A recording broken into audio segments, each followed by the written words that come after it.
faith book, the book of faith, the Word of God, the Bible. Yun, magandang gabi po sa inyong lahat. LJ Dailisan po muli, ang inyong lingkod para po sa ating FBK Tuesday, February 9, 2026. So yan, kamusta na po kayong lahat? Nawa po ay nasa mabuti po kayong kalagayan.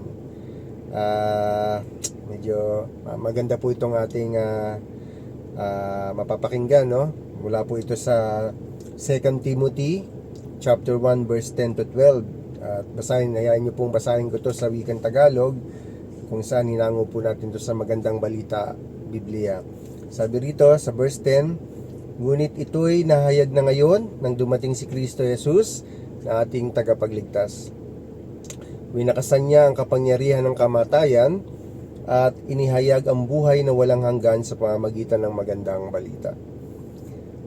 Verse 11, para sa magandang balitang ito, ako'y itinalagang mangangaral, apostol at guro.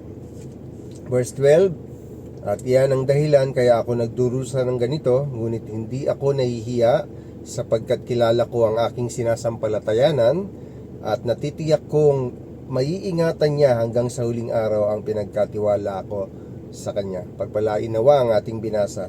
So, no? Dito, ito pong ating binasa ay mula po sa liham ni Apostol Pablo para sa minamahal niyang kaibigan na si Timoteo. Ang liham na ito ni Apostol Pablo ay maihahambing natin sa isang last will and testament. Alam niyo po naman po natin kung ano po ang ibig sabihin ng last will and testament. Ito po yung ibinibigay, nung namayapa. Pero sa pagkakataong ito, ang huling habilin, ang last will and testament ay isang legal na dokumento na kung saan ay nagsasaad kung paano ipamamahagi ang ari-arian ng isang tao matapos ang kanyang kamatayan. Sa pagkakataon nito, hindi po ari-arian ang hinahabilin, ni Apostol Pablo. At dito ay pinaniniwalaan ng ibang mga scholars na nasa dapit hapon na ng edad si Apostol Pablo noon siya ay nagtagabilin kay Timoteo. So ibig sabihin ito yung mga kumbaga ang age niya ay nasa dapit hapon na, talagang matanda na siya. So yan, naihambing ko sa last will and testament kasi meron siyang habilin, meron tayong apat na punto na makikita mula po sa ating binasa, Una, pagkahayag ng magandang balita. Yun po yung mababasa natin sa verse 10. Ang sinasabi, ngunit ito'y nahayag na ngayon nang dumating si Kristo Jesus na ating tagapagligtas. Winakasan niya ang kapangyarihan ng kamatayan at inihayag ang buhay na walang hanggan sa pamamagitan ng magandang balita. Yun, ito yung tinatawag na power of gospel, Alam naman po natin ang ibig sabihin ng gospel, the death, the burial, and the resurrection.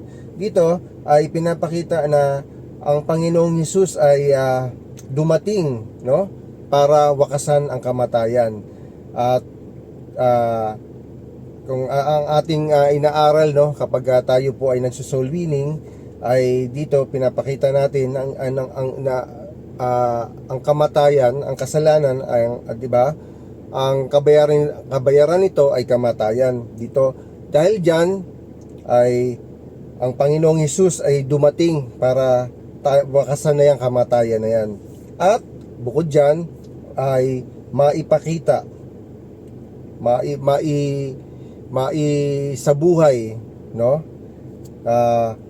at maituro sa atin yung daan para sa buhay na walang hanggan, kung ating matatandaan sa Romans chapter 3 verses 23 hanggang 24, kapag tayo po ay nagso-soul win, lagi po natin ginagamit to, sabi rito, for all have sinned and fall short of the glory of God. Ang lahat po ay may kasalanan at hindi umaabot sa kaluwalhatian ng Diyos, Verse 24, being justified freely, pinawalang sala, by His grace through the redemption that is in Christ Jesus. So yan, ang Panginoong Hesus ay namatay para sa ating kasalanan at muling nabuhay. So yan po yung gospel, Pangalawa, pagkatalaga para sa magandang balita, Si tandaan po natin dito sa ating binasa, no? Makikita natin dito yung Paul's ministry. Ano ba yung mga ministry ni Apostol Pablo, no? Dito sa verse 11, basahin natin ulit, sabi rito, para sa magandang balitang ito, ako'y itinalagang mangangaral, apostol, at guro. Yan po yung Paul's ministry. Paul was appointed as a herald. O ano ba ibig sabihin ng herald? O yung tagapagbalita, no? Kumbaga parang siya yung newscaster. Siya yung unang nagbabalita sa atin, no? Tagapagbalita, apostol, at guro ng mabuting o magandang balita. No, masasabi natin na siya ay isang ambassador of Christ. Usually, ambassador of Christ, siya yung parang secretary, no? Yung spokesperson, no? Tagapagsalita ng Panginoong Hesus, no? Tungkol dito sa gospel na ating inaaral ngayon. Yan. Una, pagkahayag ng magandang balita. Pangalawa, pagkatalaga para sa magandang balita. Ano pa? Sa pangatlo, yung marangal na kalagayan. Sa verse 12 makikita rito, no? Pag binasa natin ulit sa verse 12, sabi rito, at yan ang dahilan kaya ako nagdurusa ng ganito, no? Ngunit hindi ako nahihiya sapagkat kilala ko ang aking sinasampalatayan at natitiyak kong maiingatan niya hanggang sa huling araw ang pinagkatiwala ko sa kanya. No, ulitin natin, at yan ang dahilan kaya ako nagdurusa ng ganito. So yung tinatawag na marangal na kalagayan, ibig sabihin ay hindi nakakahiya yung kanyang kalagayan kahit na siya ay dumadaan sa pag-uusig, no? Unashamed suffering, no? Yan po yung nabasa natin sa verse 12, na sa kabila ng siya ay ng kanyang pagkakakulong ay si Apostol Pablo ay hindi kailanman nahiya. Hindi niya ikinahiya. Dahil bakit hindi niya kinakahiya? Dahil he personally knows and trusts the one he believes in, no? Lubos siyang nagtitiwala, no? Kilala niya ng lubusan, no? Kaya wala siya dapat na ikahiya. Kung mababasa natin kung natatandaan po natin yung Philippians chapter 4 verse 13, no? He can do all things through Christ Jesus. 'Di ba? Kumbaga, hindi siya dapat mahiya dahil ang lahat ay naipoprovide ng Panginoong Hesus para sa kanya, no? At 'yun ang nagpapalakas sa kanya. So ano ang dapat nating niyang ikahiya, 'di ba? So yan, yung pangatlo, marangal na kalagayan. Yung pang-apat naman po ay yung pangako ng magandang balita, no? Dito, yung tinatawag na divine protection. Ano ba yung pangako ng magandang balita na yan, no? Yung banal na protection. Paul is convinced that God is able to guard what he is entrusted to him until that day, no? Sinasabi rito na konbinsido si Apostol Pablo, no? Na ang hinabiling sa kanya ng Panginoon ay siguradong mapangahawakan niya ito, no? Yan, hanggang sa katapusan. So alam ni Pablo na hindi niya magagawa ang lahat ng ito kung hindi sa pamamagitan ng biyaya ng Diyos. Hindi sa pamamagitan niya, hindi sa pamamagitan ng lakas ni Pablo, no? Hindi sa kanyang galing kundi sa kanyang Panginoon. So yun, sa apat na punto na ating inaral ay nahayag ang mga encouragements ni Apostol Pablo kay Timoteo, no? Ano-ano yung ating ano-ano yung mga pumasok sa ating isipan, no? Una, no, yung encouragement ni Apostol Pablo na maging matapang at maging tagapagtanggol o protector ng kanyang pananampalataya. So dapat na tayo ay maging matapang sa ating o maging tagapagtanggol tayo ng ating pinaniniwalaan at pinanampalatayanan, no? Hindi tayo basta-basta naliligaw, na naloloko, o di ba?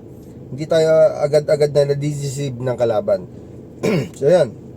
Pangalawa, na hindi dapat matakot o mahiya para sa mga kapatid na sa pananampalataya na nakakaranas ng pag-uusig.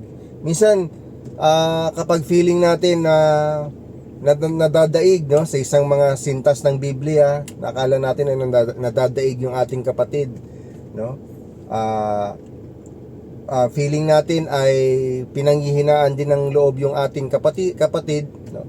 Minsan parang nadidismaya tayo na hindi natin naiintindihan ng buong buo, pero ang sinasabi dito na maging matapang at maging tagapagtanggol o protektor ng kanyang pananampalataya, no? Sinasabi rin dito na hindi dapat matakot o mahiya para sa ating mga kapatid sa pananampalataya. So pangatlo, sinasabi rito na Timothy is encouraged to hold to accurate healthy Christian teachings, no? At yung dito sinasabi rin ni Apostol Pablo na pinaalala din ni Pablo ang tungkol sa mga tumulong at nag-abandona sa kanya sa gitna ng ministry, no? Ito yung mga tumulong sa kanya, no? Yung mga nag-aabot tulong ng mga pangangailangan niya, kung kaya't hindi kinakailangan na mangamba ni Apostol Pablo. Pero dito alam niya din ni Apostol Pablo kay Timoteo yung mga taong nag-abandona, no? Sa kanya sa gitna ng ministry. Ito yung mga taong hindi nanindigan para dun sa gospel na pinaglalaban nila, no? Ito yung mga tao na to na hindi sumama sa kanya hanggang sa dulo. So ano ang ating mapupulot, no? Dito sa ating inaral, this passage emphasizes confidence in the face of persecution, relying on the resurrected Christ rather than human strength. Yan. Sana po ay may natutunan po tayo dito sa liham ni Apostol Pablo kay Timoteo. Sana po ay matuto tayo na may paglaban ito, may pangaral ito, at panghawakan natin na yung pananampalataya natin ay buong buo dahil sa ating narinig na mabuting balita. So yan, sana po ay na-bless po kayo ng ating inaral ngayon, no? Manalangin po tayo. Dakilang Diyos, maraming salamat po sa gabing ito, Panginoon, na kung saan, Panginoon, ang 2 Timothy chapter 1, 10 to 12, verse 10 to 12, verses 10 to 12, kung saan, Panginoon, ay dito pinapakita na maging matapang kami, na maging protector kami sa aming pananampalataya. Mula po sa liham ni Apostol Pablo kay Timoteo, Panginoon, na marami kaming matutunan, Panginoon. Marami kaming maalala, matuto kami sa mga sulat na ito, Panginoon. Lord, maraming salamat po sa kabutihan niyo, Panginoon. Ito po ang aming dalangin sa pangalan ni Jesus. Amen. Maraming salamat po.